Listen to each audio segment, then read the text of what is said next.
اینا هشتمی مردم اومده. این مردک نمیگه که من زن دارم. یک دانه گل کی را کشته یا؟ یک دانه گلت نمیاره اقلا دیلت خرسان شود در همیق زندگی. ای خدا جان اقلا گل آورده نمیتونی بدهان تبریک گفته نمیتونی. ای خدا جان ای روزی بدی خدمه یخی نه. این خیلی مردک کی داره؟ هیچ کی در هشتمی مردم سراغت نمیکنه. آنها میگه که من زن دارم. دیگه مردک ها را بین چی پدرکه میکنن. اقلا به دهنش نمیگه که این روز هشتمه زنه. ای روزی شما تبریک مبارک شود. ای خدا جان این روز هشتمی مرده.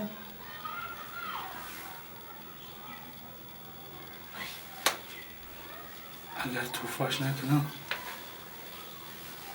من چی پدر که قبل بیسیم دارم چه؟ من این بوزی را نفهمیدم. تو نه نمیره میره سرفروش که میره تی را گذشته همه بازش محکومه میره یک بزگرش نه یادم از زمین دیره تو میدونی چی خیلی تو فراموش کرد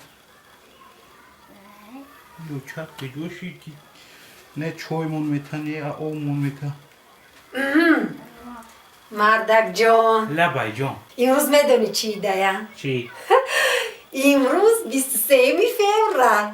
ها برای آدمای خدمت میکردی ما خدمت نکرد باشم. خیلی من میخوام که شما ده پدرکه کنم. نه تبریک میکنیم.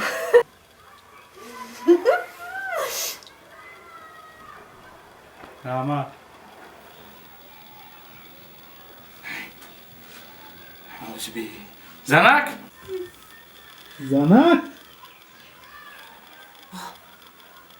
فهمیده هشتمی مردک چی؟ لبه جا بیام بیام؟ آمدم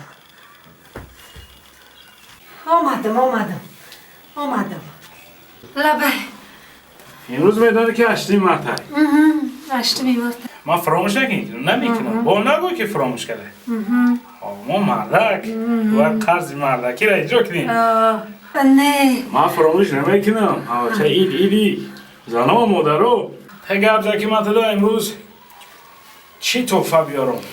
چی مده؟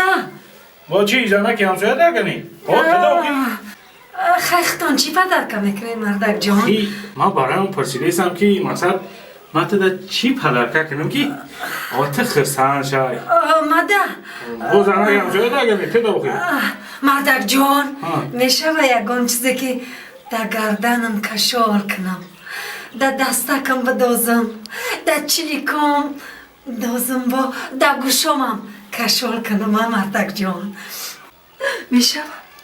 در دستور؟ در چلیکور؟ در گوشور؟ در گردنم؟ ها یفتمش چی؟ مرتدا زنک مرتدا صابون پدرکه میکنم.